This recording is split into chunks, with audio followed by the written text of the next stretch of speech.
2, 1. All right, welcome everyone. It is 3 o'clock on the dot, and we are thankful and excited about today's town hall.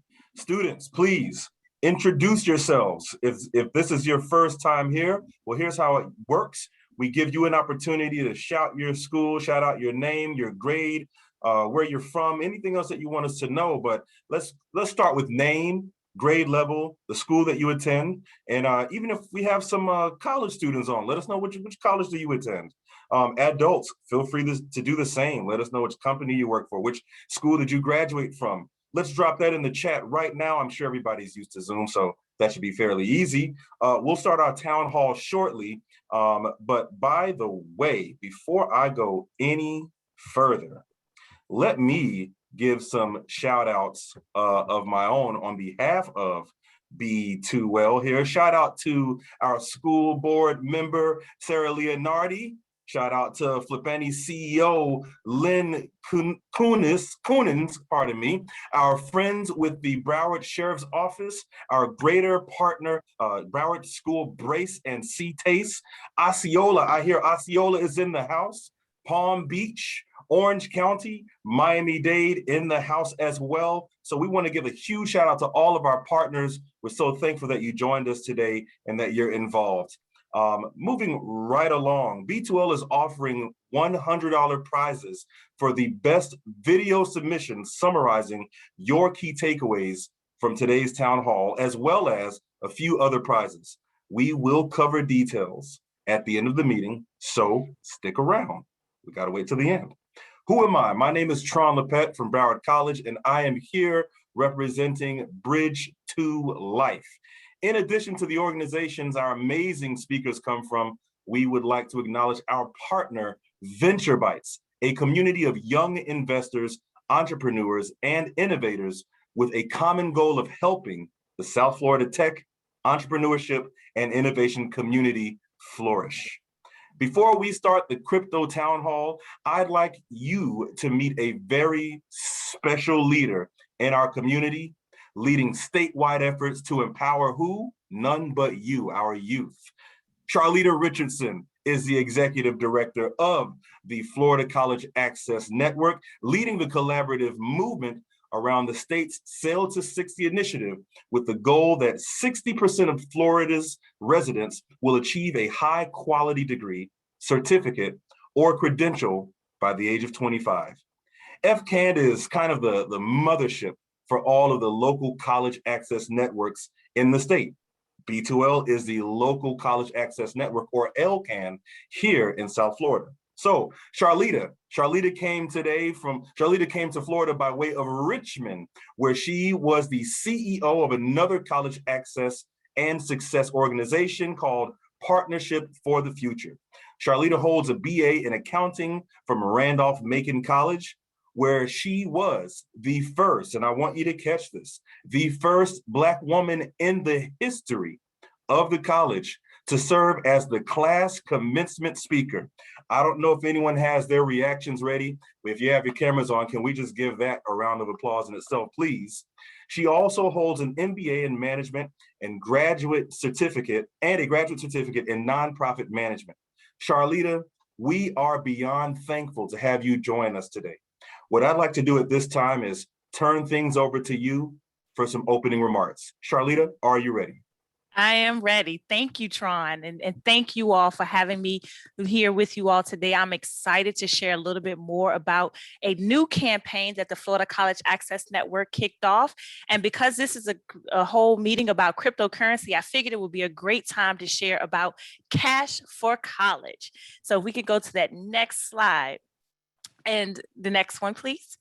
And my question to you is, and I have to ask everyone, did you know that people with bachelor's degrees actually earn $1 million more on average than those with only a high school diploma? Specifically here in Florida, people with bachelor's degrees actually earn more than twice as much annually compared to those with just a high school education. So you may wonder why I actually put that question out there and pose that.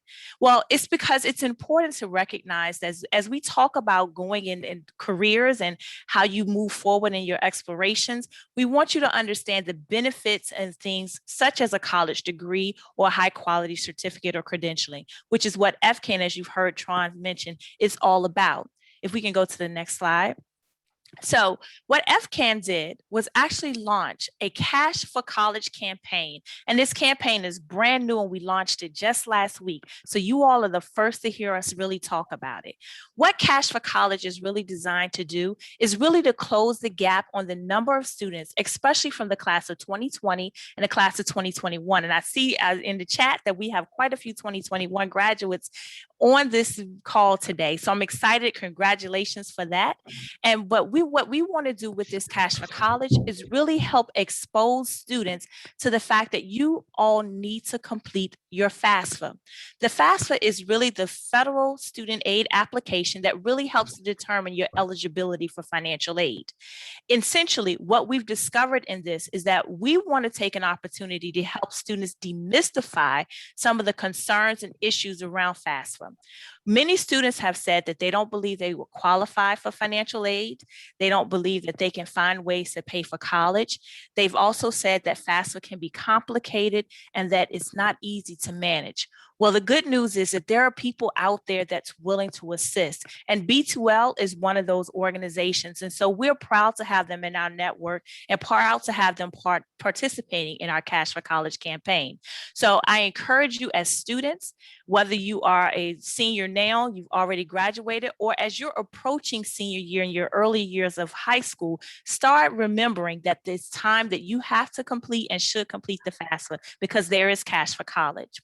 If we go to the next slide, the only thing and last thing I will say to you all is on this topic is that at the end of the day, my words to you is don't leave money on the table.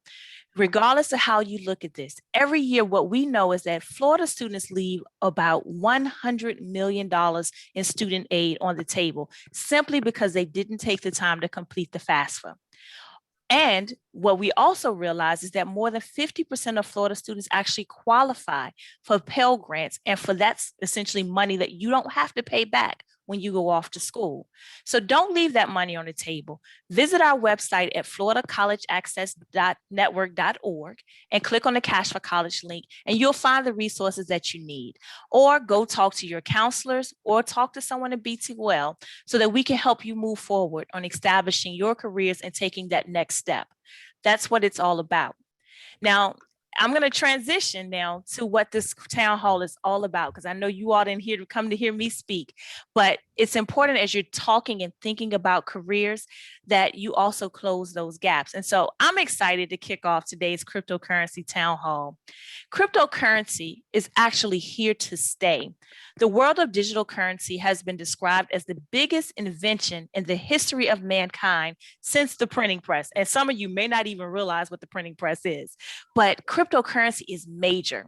It's certainly more valuable than any other invention in money in over 5,000 years. And we all need to know more about this blockchain technology and the cryptocurrency. We need to understand what it is, why it exists, where it's going, and what it means for your future. So we're going to start by playing a short sizzle reel that I think will help to define and set the tone for today. So enjoy the sizzle reel, and I'll be back with you in 1 minute.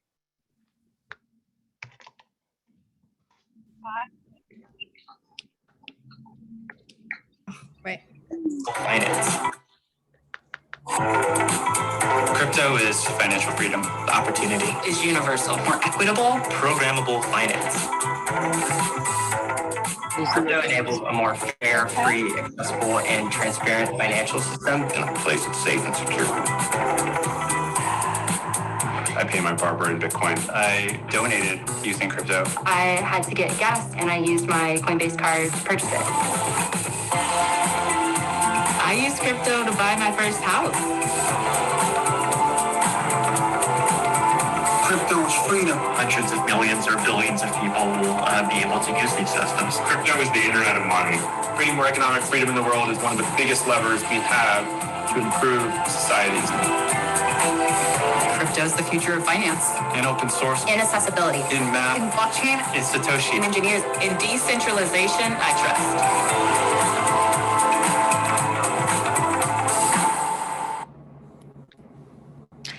Now, I don't know about you, but that really makes me excited to learn more about today's topic.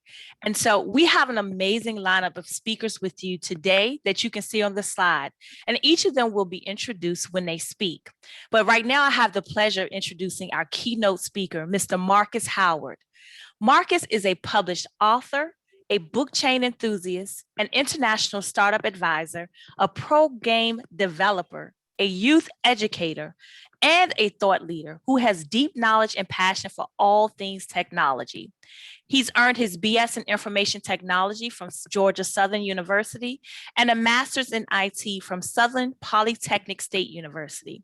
To quote Marcus, he says, "A blockchain is the greatest invention since the internet. It will fundamentally change how our society works. Blockchain will help people take back control of their data and provides the transparency that can hold governments and large businesses accountable to their customers." Technology's ability to exponentially improve society is what drives Marcus to keep doing what he does. Simply put, it's his why. With his background and his expertise, and let me just add this little caveat, he has over 26,000 followers on LinkedIn. That's a lot of people. And with his rapidly accelerating career growth in the blockchain space, I am excited for all of us to hear from Mr. Howard. So Mr. Howard, we thank you for joining us, and the floor is yours.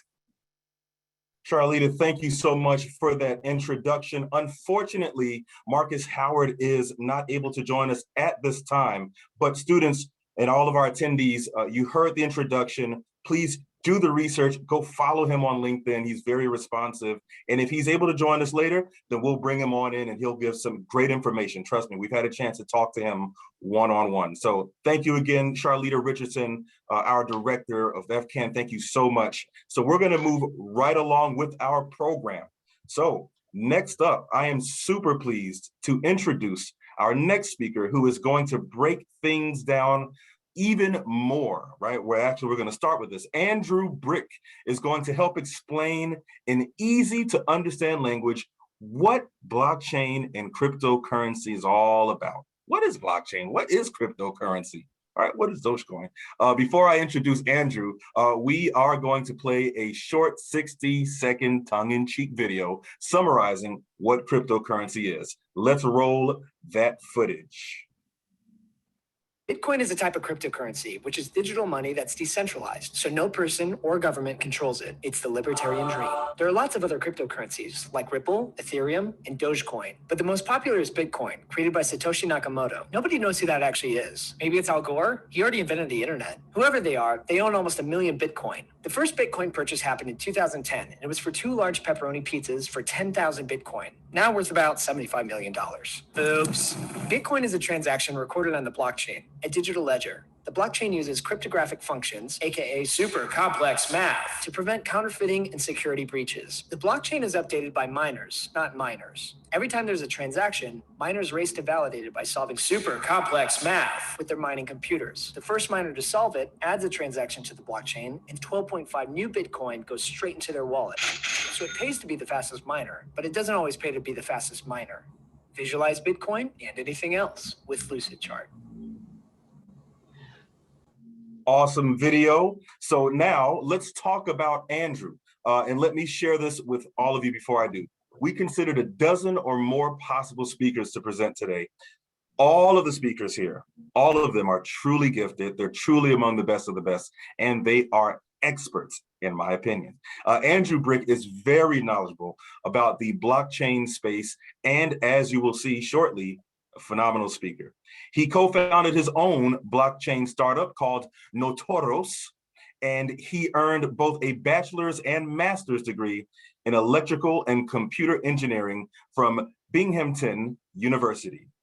He has been working seriously in blockchain and crypto assets since 2017. I just started in this literally a few months ago, so that gives you an idea. He knows the stuff. We are thrilled, Andrew, to have you with us today. So what I'm gonna do now is turn the floor over to you, and students, this is when you wanna start writing down notes, taking copious notes, because here's where the information is going to be unlocked. Andrew, the floor is yours. Hey guys, how you doing? Oh, am I muted? Can you hear me? We can hear you. And Excellent. we can see All you. right. How's everybody doing? Very nice to speak with you all. Thanks so much for Bridge to Life for bringing me on here. Really great honor to speak to all of you about blockchain, a topic about which I am very passionate. Actually, when I started in school, I originally went to school for renewable energy. And when I discovered blockchain, it really, I had known about Bitcoin for a long time. And I discovered blockchain, and I realized how broad this technology is and how far it reaches even beyond Bitcoin. And I've pretty much been working in the space ever since. I've worked for startups and enterprise and really companies of all sorts of different sizes working on blockchain. But what is blockchain? Because we talk about it all the time and we're hearing about it more all the time, but it's really kind of a hard to understand concept. It's very nebulous. So I like to use a simple metaphor to help people understand what blockchain is for and the kinds of problems it solves and kind of how it goes about solving those problems. So I want everyone to imagine getting invited to a wedding. And this isn't a normal wedding. This is actually a prehistoric wedding. Well before, marriage licenses or photographs or videotape, none of that stuff. And really, if you look at maybe what an ancient wedding used to look like, it was really just everyone getting invited to witness this couple get married. And the real reason why we used to invite everyone is actually to bear witness, to actually provide proof that they saw the wedding too. In fact, even today, when you get married, there is a line typically on the marriage license for a witness to sign. We still use this process, or you may use like a notary or a lawyer or something like that. But the reason why we invited everyone over to this wedding is because they're all going to witness, Adam and Becca get married. And what's really great is everyone is really seeing the same thing in real time. So the facilitator says, do you take him? Do you take her? And they each say, I do. And that is essentially a transaction of sorts. Really, you could swap out that same concept for Adam pledges to give Becca 10 Bitcoin. Because what's really going on here is an entire audience is witnessing this event in real time. They're all simultaneously seeing exactly the same thing. And what this means is at the reception, no one is pretending that wedding didn't happen. If one guy chirped up and he says that wedding was invalid or that wedding never happened, he really wouldn't have much ground to stand on, because not only did he witness this wedding, but everyone really saw him see it. And there's not really much room for debate. And what's really cool about this is you can kind of take that same audience at the wedding and imagine them as computers spread across the internet, across the world. And that's very similar to what a blockchain is. A blockchain is really a giant network of computers witnessing the same events and sort of reconciling those events with their understanding. It's like, well, I showed up at this wedding and yeah, it kind of went the way I thought it would. And yes, I was there. I remember the wedding. I can validate that the wedding actually happened. We can do the same thing with money. And that's really what Bitcoin is. It's almost as if there's just a bunch of weddings happening all the time across this giant network. And everyone is like, yeah, that's when like Adam sent Becca 10 Bitcoin, or yeah, that's when, Mary sent Luke 10 Bitcoin.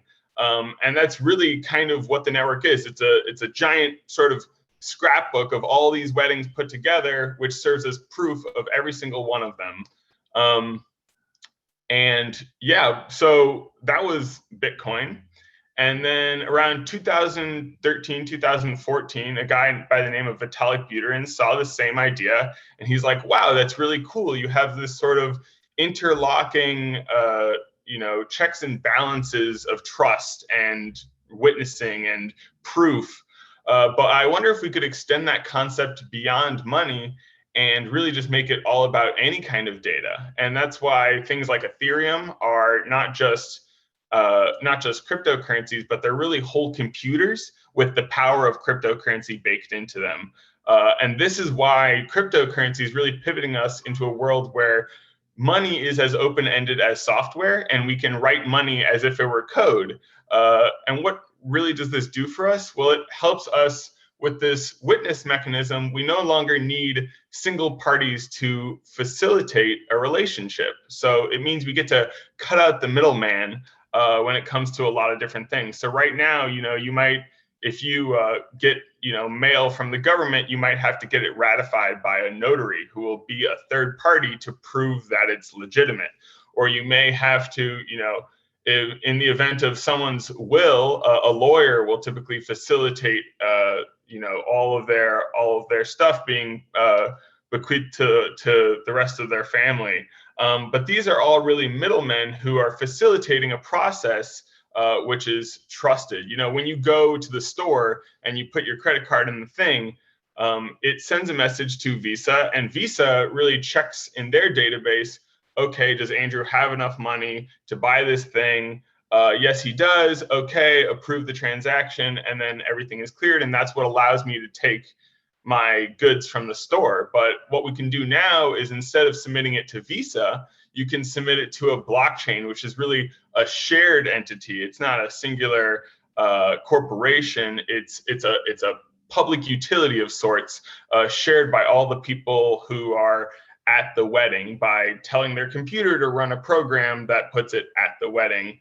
And thus it's this giant shared network of trust. So we really have a lot of middlemen in society that we can start to make into blockchain programs.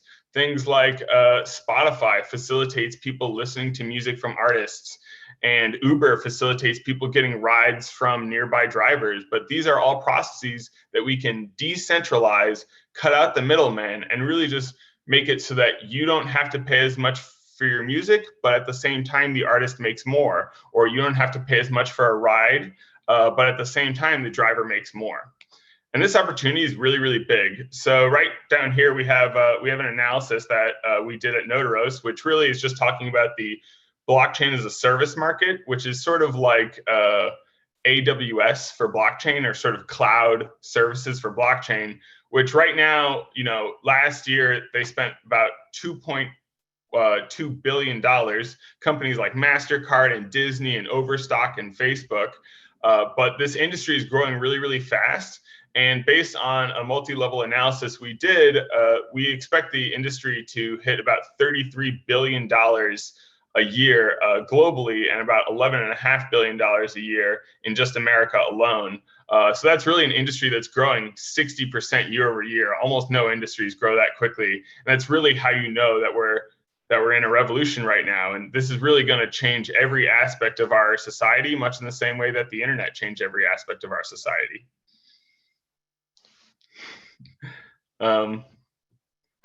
Tron, do you guys have any more questions for me right now? Awesome. Thank you so much, Andrew. I think we're good for now, but I tell you what, if you don't mind, I'm going to ask our attendees right now in the chat, if they don't mind dropping some questions in the chat. Whatever questions you have, we'll toss them around. We'll try to get to them as soon as we can, but just put some questions in the chat. This is a very important start to a conversation that we're going to dive even deeper into. This is something that so many people are interested in and want to really know more about it. And I think Andrew has laid the foundation for us. He certainly has for me in terms of blockchain. So I hope everyone else is paying close attention. So please put your questions in the chat. And Andrew, good news, I see questions coming in. So we'll make sure to get some questions over to you if you can, or if you're already in. Great. Someone said, how do we start? Okay. So we're actually going to talk about that in a few minutes. I knew the questions were going to start pouring in. Awesome. Keep asking questions, everyone. So Andrew, thank you so much. Again, just stick around and check out the chat. We'll get some questions over to you. Before I move on to our next dynamic speaker, also let me just plug Broward Bridge to Life really quick. If you have Instagram and you want more information like this, access to more town halls such as these, resources, scholarships, internships, you name it, we need you right now. Everyone take out your phone, go to Instagram and follow Broward Bridge, the number 2 Life, Broward Bridge 2 Life on Instagram. You'll find us very easily, very quickly. Make sure to follow us. I'm winking for a reason. I'm winking for a reason. You'll want to follow us. You'll get a head start on something that I'm going to talk about later on if you follow us. So please make sure to follow us. Thank you so much. All right, next up, we're going to hear from another expert in this space. I've learned so much from her as I have Andrew, but I've learned so much from Danielle Dudai in the background. We've had several conversations leading up to this point. So let me tell you a little bit about who Danielle is. Danielle is an accomplished attorney with her own law firm serving clients, including cryptocurrency clients. Yes, there is a such thing as cryptocurrency clients. Now, you know, she has specialized knowledge in cryptocurrency honed from her years working with law enforcement agencies to investigate and prosecute human trafficking cases as a U.S. state attorney.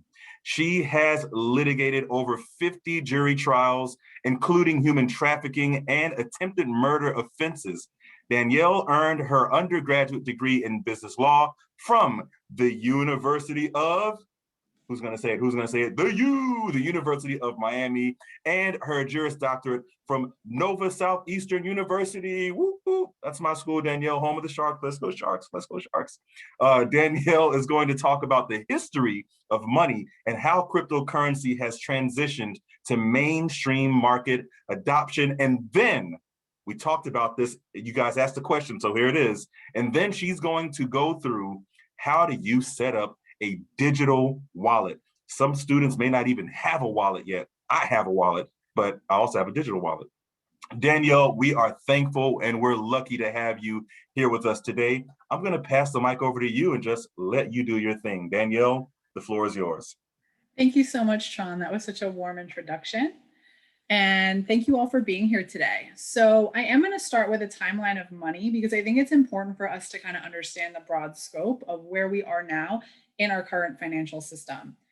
The first recorded coin money or currency actually dates back as far as 700 BC back in Turkey. And it wasn't until the year 700 that paper money actually became a thing. In 1792, the United States created the currency system that we have now, our coins and our paper money. And it was generally linked to the value of gold at that time. And it stayed that way until 1972. In 1972, President Nixon abolished that gold standard where the amount of gold we have in our reserves is linked to how much money is in circulation and the value of that money.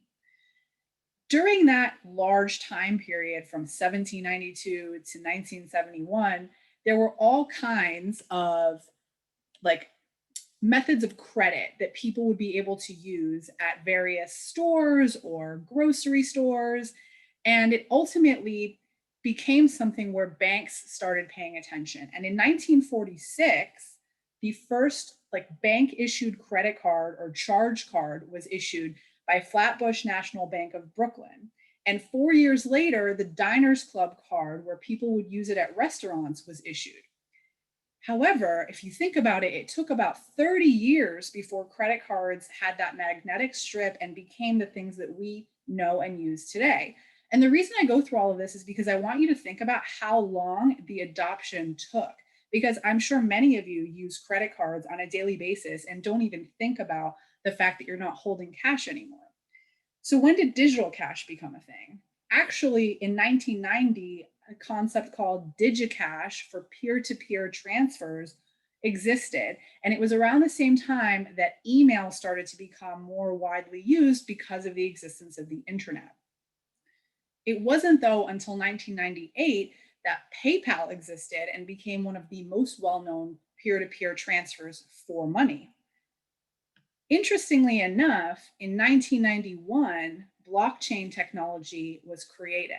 No one really knew about it, though, until 2008, when Satoshi Nakamoto published this white paper, this 8-page document talking about Bitcoin and how it works and why it's important. So that's kind of a general scope of what our monetary system looks like. And so for me, looking at where we're at now in crypto, there has been over the last few years a lot of doubt about whether crypto assets are going to be a fundamental part of our society moving forward. But if you look at how long it took for credit cards to be adopted and how long it took between the year 700 to 1792 for paper money and a currency system to really become an integral part of a nation, The fact that we're growing at the rate that Andrew explained to you is exponentially insane. It really is a revolution. And I know that this is going to be something that there's no going back from. So like, what's the appeal of a crypto asset? And I call it a crypto asset because not all crypto projects that have a token or a coin are used for currency. We just use the word cryptocurrency to generally refer to those things. But like, what is the appeal of crypto money, like digital money? The big thing with crypto and blockchain is its decentralized nature. The fact that there is not one main governing body in control of everything. It actually, this whole concept spawned from people who are often labeled as anarchists, who did not want to have big government in control of their money and surveilling everything that they do and knowing everything about them. So they created this system in the way that Andrew explained, that's based on trust and verification, where they didn't need a middleman and they were able to send things to each other, knowing that those funds are there because all of the servers on the network could verify it because they had seen that it exists in that account. When you have a centralized body, there is control, there is a greater jeopardy in terms of your freedom. But crypto, because it's decentralized, gives freedom in a way that our current financial system doesn't afford. Did you know that over 1 billion with a B, people worldwide are unbanked? This means they do not have access to traditional or conventional financial institutions or instruments. 14 million people alone in the United States are unbanked. That's 4% of the population. And it doesn't seem like a lot, but considering that we're in 2021, wouldn't you think that everybody would have access to a bank account or a bank instrument of some kind? But they don't. However, there are these countries that are able to fill that gap by using blockchain and cryptocurrency. There are people who are in countries where their national fiat money, meaning their native currency, means nothing. It's worthless. It has such little value and they can't take care of their families, but they can obtain cryptocurrency through the blockchain, through the networks, because they have internet access. It allows people who are in oppressive countries where maybe women or children are not allowed to work in certain ways or earn their own money and have their own things. They can do these things on the internet, through the internet, and have a way to take care of themselves. So there's such a freedom associated with being disconnected from our traditional financial system. So now, having talked about all that, you want to know, how do you get to be involved? So I'm going to show you just how to do that. Tron, do you know if I'm sharing my screen? Not sharing yet. Okay, share screen. Okay. All right, so here we go. Coinbase is one of the most popular exchanges that is around today. I am sure that people have heard good and bad things about Coinbase. I personally think that it's a great place for you to get started. It has a lot of resources. It's very easy to use. And if you forget your account password, they have a whole customer support team that can help you log back in. When you start to become more advanced and you learn about the different kinds of wallets that exist and the different ways to hold your crypto assets, you'll learn that you are ultimately the one who is responsible for your password. And if you lose it, you will lose access to your crypto assets. So in the United States, there are certain laws called anti-money laundering and know your customer. And what that means is any money service business, someone that's using currency or exchanging currency or allowing you to buy currency, and by the way, crypto assets are defined as currency, they are required to comply with certain rules. And they really want to know about who you are and to verify that you're a real person and not a terrorist, ultimately, that you're not doing illegal things and that this isn't dirty money. So when you go to Coinbase, you go in and you click Get Started. It's going to ask you for your name, your email, your password, and to certify that you're 18 years of age or older. And the reason that they ask about your age is just because of those laws. They have certain requirements and there's liabilities for them if you're not above the age of 18 and if you don't verify your identity. But once you do that and you set up, the next screen will be further information. You need to give your address, your driver's license number. They'll allow you to set up your payment system, which will in turn help in the verification of your identity. And then once you do that, you'll be able to log into your account and it'll look like this. So this is exactly what your Coinbase account will look like, assuming that you have any funds in it. It'll show that there's a portfolio balance.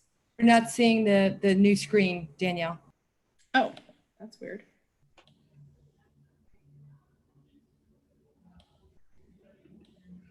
You seeing it now? Yes. Okay, thanks. So this is what your home screen will look like once you log into your Coinbase account. This particular test account has $13.71 in it, so it tells me what the balance is. And it shows me what the general performance is of the funds that were in here. What I like about Coinbase, especially from the perspective of you starting out and getting to learn, there are a lot of ways that Coinbase helps you. First of all, if you go to the For You screen, it'll show you a lot of the new news that's out. It'll also tell you about your opportunities to earn free cryptocurrency. Here, Coinbase Earn allows you to learn about different assets. And when you finish watching the videos, it will pay you. You'll get questions at the end of this. And you see over here, it says, take the quiz. And then once you're done and you complete it successfully, not only have you learned about it, but it also has taught you like a little bit more in depth and giving you the opportunity to actually earn assets. I'm not really sure why we got logged out. So what I'm gonna do is move on to my next thing, which is resources. One of my favorite resources to learn about crypto is CoinMarketCap. A lot of people who have maybe experience in trading stocks or seeing their family on the stock exchange, or if you've ever watched CNBC, you'll see that they have all these resources about the equities and the securities exchange, right? Everything that's traded publicly. There's not really one place like that that's mainstream right now, and CoinMarketCap kind of like fills that void. And what I like about it is you can go in and if you have learned about some new token, right? Like you heard about Chainlink, you type in link, there it is, Chainlink. And I go to this page and it tells me exactly what the price is of the token at that time. It also gives me so many other assets. It shows me here what is the website for this particular company. It shows me what the community is, meaning other people that are also involved in this project. And I have the opportunity to read articles about it on medium.com. I can participate with people involved in it on Twitter, and I can go to their Reddit page. Oftentimes, these projects also have Discords or Telegrams where people are able to communicate not just with each other, fellow supporters of the project, but the actual developers and personnel involved with the project. So one of my favorite places to go is actually to Reddit. Now, by clicking this link, it's going to take me to the thread for Chainlink specifically. And something that you should probably recognize is if you're going to use that page, it's going to mostly be things that are pro the project, right? Like they're not going to allow a ton of bad information or anti-Chainlink posts on the Chainlink page. So I actually really like to also go to the cryptocurrency page here. Our crypto. So the cryptocurrency is all about this industry as a whole, and it will have tons of information, people talking about what they're seeing, what is new, you know, how maybe you can be involved in a project. And it's a really important thing that when you get involved in this, you are doing your best to be careful, be cautious, and be informed. You can't just wander into a project and think that because it's so hyped, because Elon Musk is a fan of it, that it's going to go through the roof. There's a chance of that. But if you're investing money that you want to be long-term increasing in value, you're going to be taking on a lot of risk if you just follow the hype. So you need to do your research about it. And that's why going back to Coinbase and they have these videos about it, it really gives you a very easy, broken down way to understand it. Much like the way that Andrew explained it and showed that video about, you know, what Bitcoin is and the blockchain, they will do that for individual projects. And you can look on YouTube for that kind of information too. But again, I caution you that when you're looking at resources, you really want to make sure that it's not just someone who is benefiting from the product. You know, it's important to talk to people that are involved in the product to actually see if they know what they're talking about, they know what they're doing, and they're not just trying to, you know, get money on hype. But you shouldn't just follow an influencer, because a lot of the times influencers are benefiting from you, you know, contributing. If you're contributing to the project, they're most likely getting an affiliate cut. And you don't know that they're not just around the corner selling it off to get their cash because they know that this is a big scam. So it's really, really, really important that you do your research. I think also that's great, Daniel. I think also it's really worth noting that, you know, in the crypto space, these projects tend to be more functional than like traditional stock market stocks that a lot of people are used to. Because remember, there is no, you know, there's no real CEO for a lot of these decentralized platforms. There isn't necessarily a company behind them at all. And it's really more about what function does this thing serve, and would it do me well to like have access to this thing? You know, during like the California gold rush, it was really beneficial to have access to, you know, shovels and pickaxes because you could mine gold a lot easier. And there's a lot of different crypto projects that provide you maybe opportunities like that, that you can sort of evaluate on what kinds of functions, what kind of purpose could I fulfill if I had access to this thing. And a lot of times those values those kinds of assets will increase in value or they'll decrease in value based on the demand for actually using that service. So much like I was talking about Spotify and Uber, you know, how much would you pay for just access to one Uber ride if you didn't know when or where you were going to accept it? You know, these are the kinds of considerations to make when you're getting into crypto. I highly recommend going out of your way. A lot of it can be really dense, but just at a minimum, try and get a general understanding of what it is that the token actually does and what kinds of problems these people who are selling the token are trying to solve.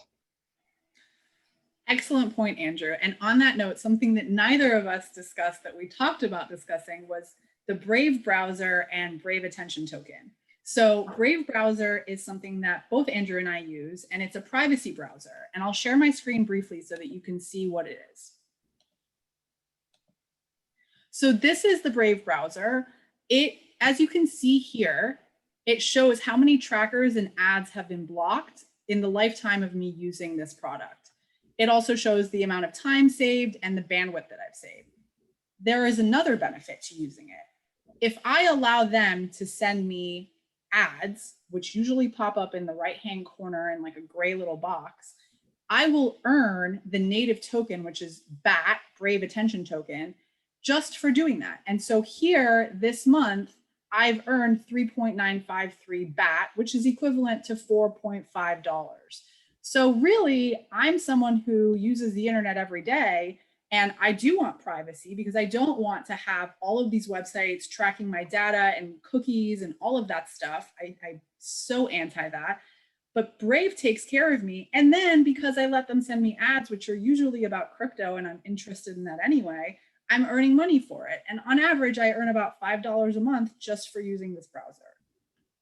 So the idea with Brave is it's basically a company that is sort of competing with Google in that they've released this browser kind of similar to Google Chrome or Firefox.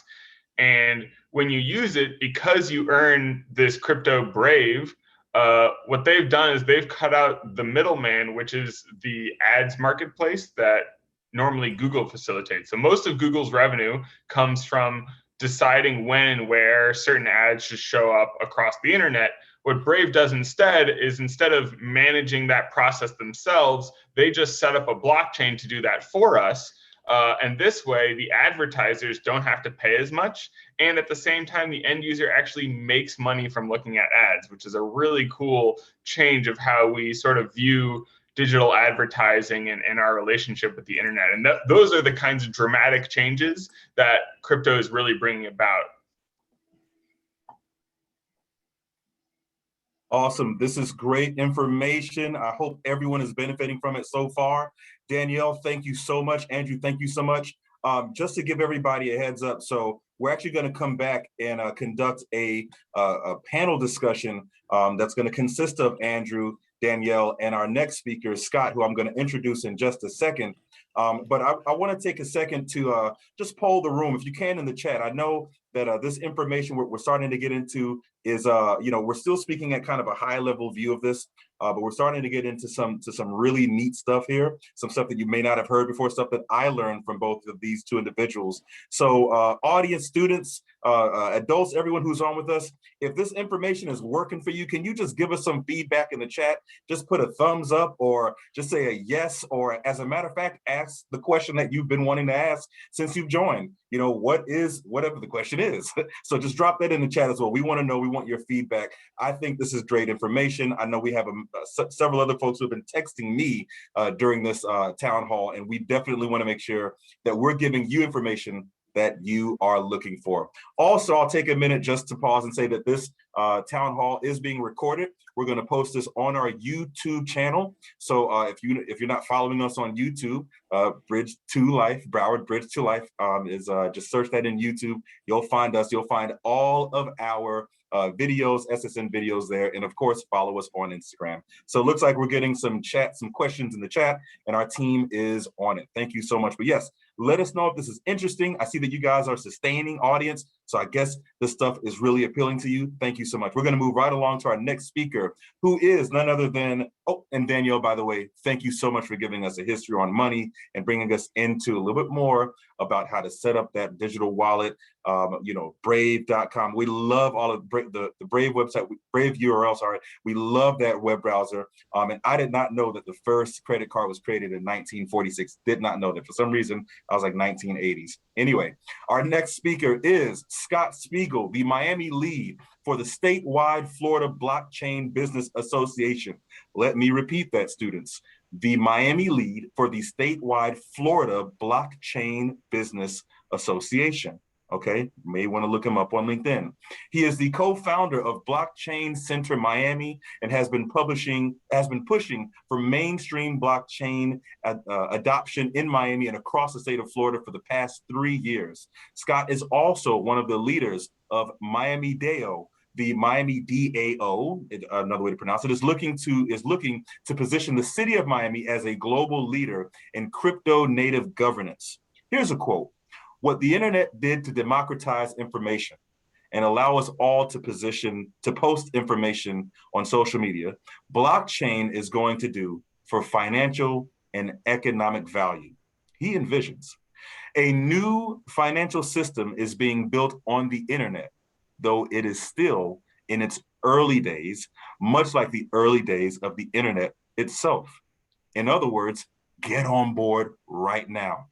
Scott holds a Bachelor of Arts in Political Economy from Tulane University and a Master's in Finance from the University of, let's see, can anyone figure? The University of Miami. He is also a certified full stack web developer through the WinCode Academy. Scott is here to talk about the big picture, how blockchain is being adopted across many industries and what that means for future career opportunities. Scott, thank you for joining us. I see your screen is on, you're unmuted. I'm gonna pass the mic over to you. Wow, yeah, Tron, thank you so much for the introduction. And it's totally right. Thanks to Bridge for Life for putting this on.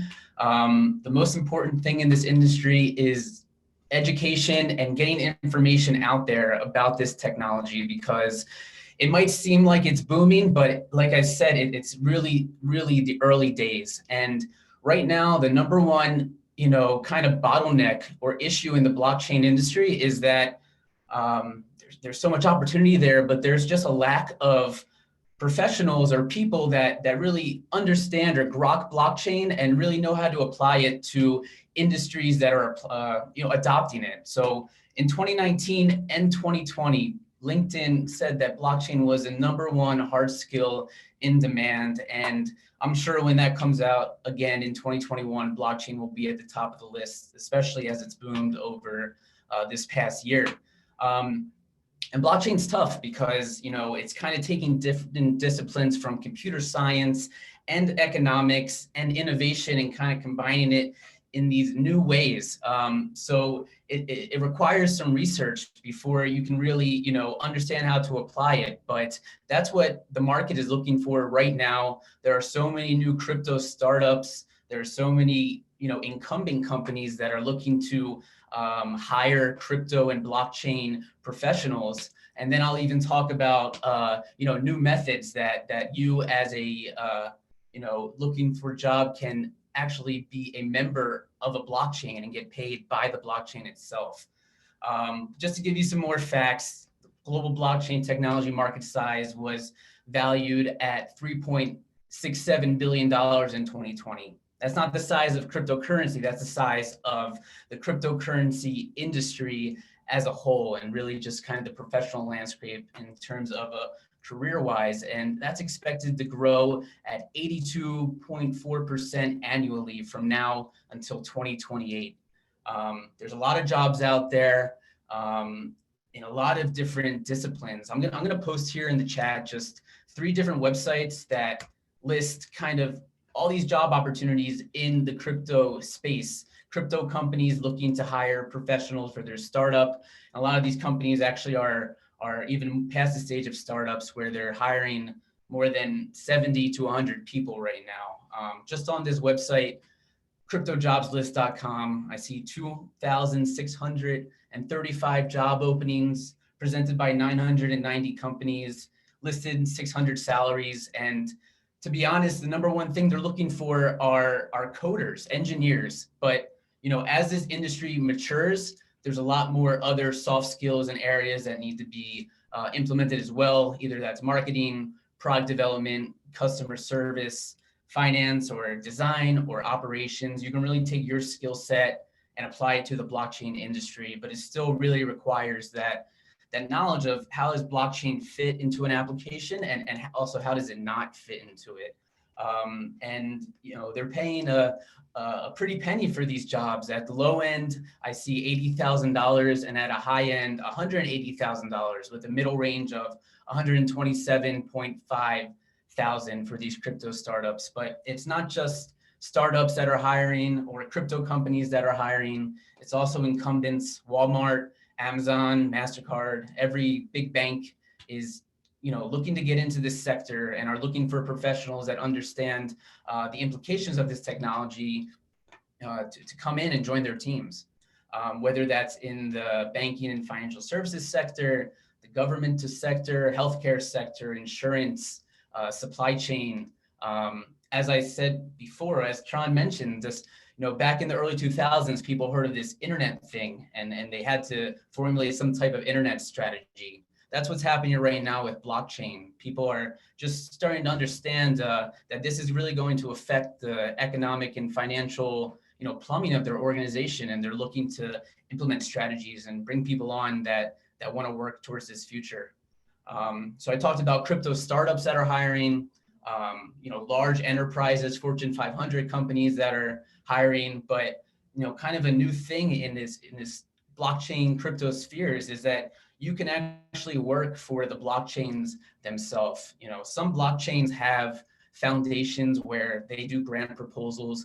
You can apply to, you know, have a use case that you're thinking of on this specific blockchain, and they will fund you, whether that's a coding project or a new startup idea. But there's also blockchains in itself that are organizations. These are peer-to-peer economic entities. And as Tron was saying in the beginning, there's this new concept of a DAO, or a DAO, which is a decentralized autonomous organization.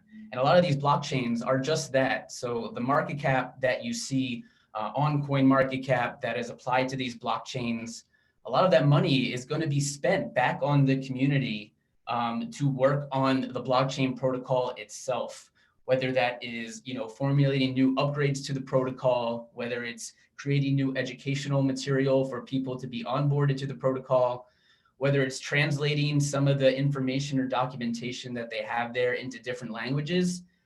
These protocols, and I wouldn't call them companies because these are not companies. These are just software that holds these cryptocurrencies. And if you apply an idea to, hey, I have a new application that could be built on top of this blockchain called Ethereum, which is a smart contract, you can propose your idea. And as a member of that organization, you can vote on these ideas to see if they'll be funded or not.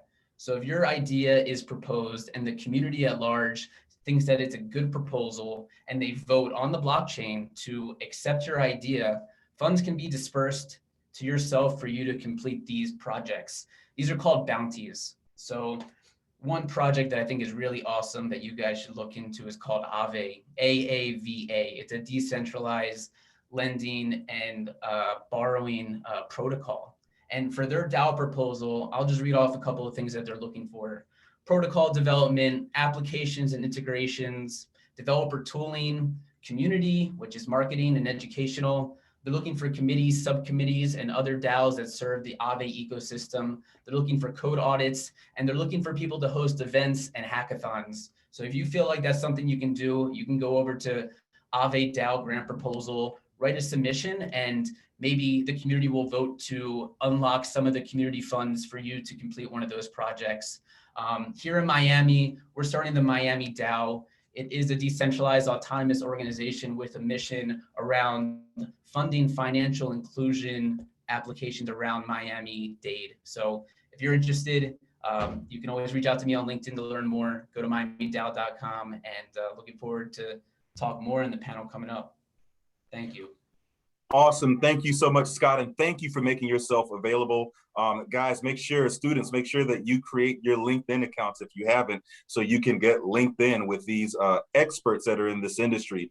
These folks who are telling us, get involved now while it's in its early stages. Get involved now. Scott, by the way, there are some questions that are being directed towards you in the chat. So if you don't mind, just kind of comb through that. We'll also probably tap your shoulder on a few of these questions and try to get back to students. And I can already see Scott is combing through it. I can tell by the determination on his face. All right, great. Thank you so much. We're gonna move right along, folks. We're getting to the end of this. Again, y'all are doing an amazing job, audience, of staying on and taking in all this information. We thought this might be interesting, and it looks like it is. So this is a great win for us, great win for you, great win for our speakers. All right, so we have a video coming up. After we play this video talking about the skills you need to work in blockchain, then we're gonna jump into a career panel. But first, let's play the video, and it's called the top 5 skills to get a job in crypto. Let's watch that video. There is no blockchain major. So like if I'm going for a CS job, like they'll be like, all right, have you taken like whatever XYZ coding class? But you can't really do that for blockchains. No one is really a blockchain expert. You can't have 10 years of experience in Ethereum, which doesn't exist.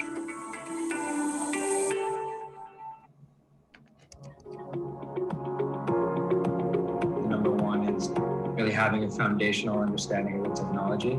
You should understand how Bitcoin works. You should understand why the blockchain works the way it's supposed to. I've certainly seen that be a barrier to entry in terms of hiring. A lot of crypto-oriented companies will ask you those questions in interviews. Contribute to open source projects. Very, very important. If you're coming out of college, obviously you don't have much experience. Anybody can write down like, I'm proficient in Solidity or JavaScript, TypeScript. You know, that's just words. Sometimes that's noise for us. The whole blockchain world cares a lot about open source. It's very aligned with the culture. So code for free, you know, work on projects and just get involved in an open thing. If you're a blockchain company marketing to mainstream users, you need to be able to empathize with mainstream users and their general lack of caring about the fact that it uses blockchain. You don't necessarily need to know how to code. I mean, being able to take like really complex concepts and translating them into something that, you know, consumers or other people that necessarily aren't in the space could understand, but you can sort of drive traction behind what you're trying to do. A lot of times people get caught up in the hype, and blockchains are definitely not a perfect solution for every problem. Blockchain is all fun and great, but really ask yourself, does this need blockchain? Ask yourself, why am I doing it with blockchain? Think if like a centralized solution is better, and then who's actually buying it? There's a lot of blockchain societies that start within universities, and right now a lot of them are virtual. So it makes it easier to get involved. Conferences are big. And these are great opportunities, especially being virtual, where you can kind of utilize the platforms that we're going to be on. Some of these companies or research projects, they won't post a job thing on LinkedIn. It's really sometimes your network. You're listening to somebody speak, now you have an idea, okay, that person that's speaking is from company X. I would love to work at company X. I'm going to reach out to him or her after the conference. They'll reach back out more than likely than just doing a cold call, cold email, cold LinkedIn request.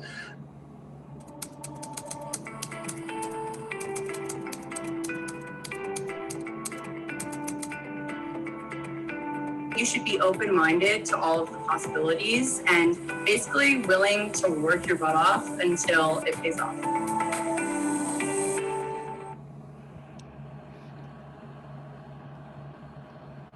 All right, and we are back. Okay, so here's what we're gonna do. We're jumping into a career panel. After that, I'm gonna talk about a giveaway that we mentioned, a few giveaways actually. So to those that are sticking on, staying with us, great job. Make sure to tell your friends, family, neighbors about Bridge to Life, please. So I'm gonna ask now, Scott, Danielle, Andrew, if you don't mind, please turn on your camera and also unmute yourself. We're gonna pose a few very basic questions to each of our speakers here. And then I'm gonna kind of pick on a few of you at a time to answer these questions, 60 seconds or less, because we're just trying to power through this here. So first, we'll start with Danielle. How about that? Danielle, a question for you. What skills and credentials are required, and how can students gain experience in this field? So that's a little bit difficult for me to answer because I don't do the stuff that Andrew does. I don't do coding. I am not smart enough for that. I know what my strengths are. I got into the crypto space through my law firm because there's a lot of compliance requirements. There's laws on how these things operate, and there's regulations, and there's things that have to be checked. A lot of cryptocurrencies that came out a few years ago were in violation of laws like securities regulations. So what my firm does is we help look at it. So in order to get experience in that area, you would just, go through the usual process, but start learning about those things as well, and not just sticking to the traditional book curriculum. But what I did was, this was an interest to me. So I started reading about it and learning about how it works. Although I don't understand the way Andrew does, I understood that what it does, and that's what we worry about as lawyers, what is this actually doing? And what regulations apply to that action. So for me, the skills that I need is how to understand and process, comprehensive reading, those kind of skills. I need to understand how to communicate with people, because if Andrew and I can't have a conversation about what his project is, then I can't do my job.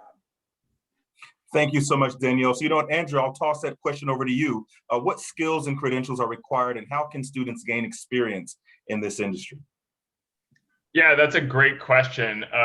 And I think there's really a huge breadth of skills that can get you into this industry, because the industry is growing so fast in so many different directions. Certainly software engineering is way up there. If you're into coding, if you're into web development, one of the most popular ways to develop applications for blockchains is to develop in Solidity. Solidity is a certain kind of programming language. And actually, I dropped in the chat, there's a great tutorial called Crypto Zombies, which is great for people who are trying to get into developing blockchain applications. But really, before you dive into any of that stuff, I'd really just recommend reading around and sort of getting an understanding of what the goals of the industry are, because everything is changing very fast right now. And if you can really understand where we're going with this tech and how to get involved, you'll find yourself, in a company that's growing very fast, I think. Awesome, thank you so much. And Andrew, if you don't mind dropping that link in the chat one more time, please, and our team will definitely copy it and share it out with everyone. So Scott, I'm gonna jump over to you. What is your advice for students interested in crypto as a career? And you kind of talked about it earlier. So if you could just dive in a little bit more, what's your advice for students interested in crypto as a career? I think it's definitely just, reading around on some of the posts that's been there, for many years, but also join the communities on Discord, on Reddit, on Twitter. And if you find someone that you think, this guy, it seems like is making sense, reach out to them. People in the crypto space are super open. Sometimes it seems very, very competitive out there, but there's, like I said, just such a lack of supply of people and people willing to, go head first into this industry. So just as someone passionate and curious, reach out to a mentor and have them kind of, be your liaison into this space, whether it's coding, legal, or on the business side, there's an opportunity for you. Awesome. If you don't mind, I'd like to throw one more note in here. When I originally got started in this space, I was really coming right out of grad school, and there was no such thing as a blockchain certification. There was no such thing as a blockchain degree. It was all too new for any of that stuff to exist. So one of the ways that I got myself deeper into the industry is I started working for some of the news publications in the space, like CoinDesk and Cointelegraph. These are popular publications. And I really just started writing articles for them and interviewing people in this space. And that was a really great way to get involved without having to necessarily write any code or build any infrastructure. Awesome. Thank you so much, Andrew. Thank you, Scott, for your answer. Here's a question. Danielle, I'm going to come back to you on this one. So we actually talked about this as we were putting this whole shebang together. And it refers to the amount of money that students, youth, those who are getting started, how much money should we put into this? Because I know some people think, well, you need 50,000, you need 10,000, but you don't really need that much, right, Danielle? No. When it comes to investing in crypto, I always tell people you can't invest more than you're willing to lose. And I have always done, before I really got into it, I used what I called brunch money. So if I was going to go out to brunch with my friends on the weekend, if I was going to buy myself a new outfit, that was the money. Instead of doing that, I would allocate towards investing in crypto assets. And I started doing that back in 2016. And for me, it had paid off, but there were plenty of projects that I invested in that were terrible choices in the end because they went to below zero and that money was gone. But I was lucky because I didn't spend $100, $200, $500, $1,000 on those things. I was allocating like $20 or $30 to those projects. So when they went to zero, I didn't lose as much money. And that goes back again to, you should only invest what you're prepared to lose and invest in projects you did the research on. Thank you so much. And any other panelists have anything to add to that? Just want to make sure. Okay. So Scott, really quickly, what drew you to this space? Because you've been in this now for a couple of years. What came to your mind and said, you know what, I need to know more about this. I want to dive into it. I think really it was just kind of studying our financial and economic system, how it worked in the past, has always worked, and then looking at this technology and saying this is a real kind of flip on its head of what the old system was like. Less top down, more peer to peer. I think once this technology really flourishes, it's going to do a lot for kind of people all over the world, just democratizing finance, democratizing economics, and allowing us to flourish. Economics and finance kind of, has been abused over the last centuries. And I think blockchain gives a promise to put the power back to the people. Awesome. Thank you, Scott. Thank you so much. So last question, and we're just going to ask each of you 10 seconds or less. Andrew, I'll start with you. What is the single most important takeaway you want to leave students with today? I said 10 seconds or less, but you get the point. What is the single most important takeaway you want to leave students with today? Yeah, I think the single biggest takeaway would be really to understand that this space is bigger than just currency. Certainly currency is a really big part of it. Finance is a huge part of it. But really, this is a changing of our relationship with technology and, how we regard something as legitimate and something as serious. This technology isn't just a solution for financial problems, but also for problems like deep fakes or even potentially voting. There's really a lot we can do with this to solve a lot of real problems. Thank you. I'll pass that question over to you, Scott. I'll repeat the question. What is the single most important takeaway you want to leave students with today? Yeah, I'll echo Andrew. It's not about, buying early and getting rich and selling out. It's about this technology that's being built with these cryptocurrencies underneath. Currency is the first application, and there's so much more. It's going to underpin our internet in the future. So that should be your first, research. Thank you so much. And of course, Danielle, we'll finish with you. What's the single most takeaway you want students to leave with today? it branches off of what they both said. Currency is only one function of blockchain technology, much like email is only one function of the internet. There's so much more here. So take your time to learn about it. Learn about how this is going to serve the world of decentralized finance, how it's going to serve countries in becoming based around blockchain that protects your data. There are countries already like Estonia that base their entire governance around blockchain technology. So there's so much. Don't be afraid to research. Don't be afraid to ask questions. Thank you so much. Can we give it up for our amazing panelists who joined us today? They're still here throughout the town hall, and we have some more questions in the chat for everyone. So panelists, experts, our brain trust in this industry, if you have the time, if you're able to, available to, we'll try to get some of those questions your way, pick your brain on some of those questions as well. So thank you so much. We're gonna move right into the next portion here. And then, like I said, we have an opportunity to talk about a $100 prizes that we're giving away. Then also another giveaway that we're gonna give to you guys. So let's move on. Why is May 22nd referred to as Bitcoin Pizza Day? This is MIT professor Gary Gensler, now heading up the SEC in the Biden administration, explaining this. Let's watch this video. Check this out.